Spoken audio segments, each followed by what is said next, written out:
Oke, assalamualaikum warahmatullahi wabarakatuh. Dikabarkan untuk seluruh warga masyarakat, khususnya untuk daerah yang dilewati Sungai Cikawung, Desa Cimanggu, yang berbatasan dengan Desa Carui, Cipari.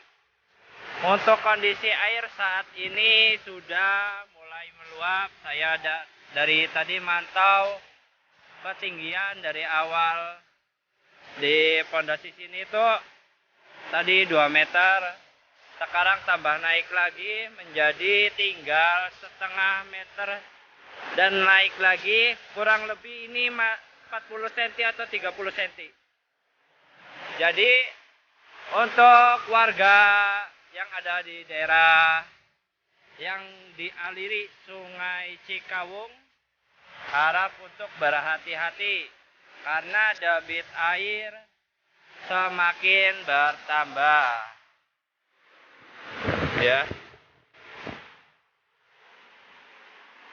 Dan sampah pun dari utara itu masih naik.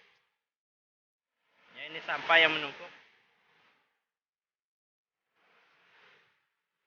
Masih saya pantau, mudah-mudahan cukup segini, nggak ada tambahan debit air lagi.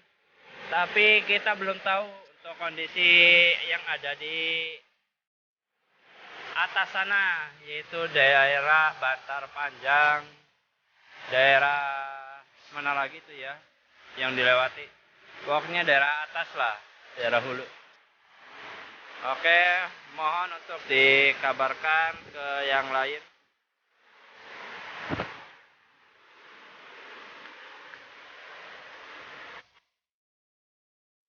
Oke, nanti dilanjut lagi.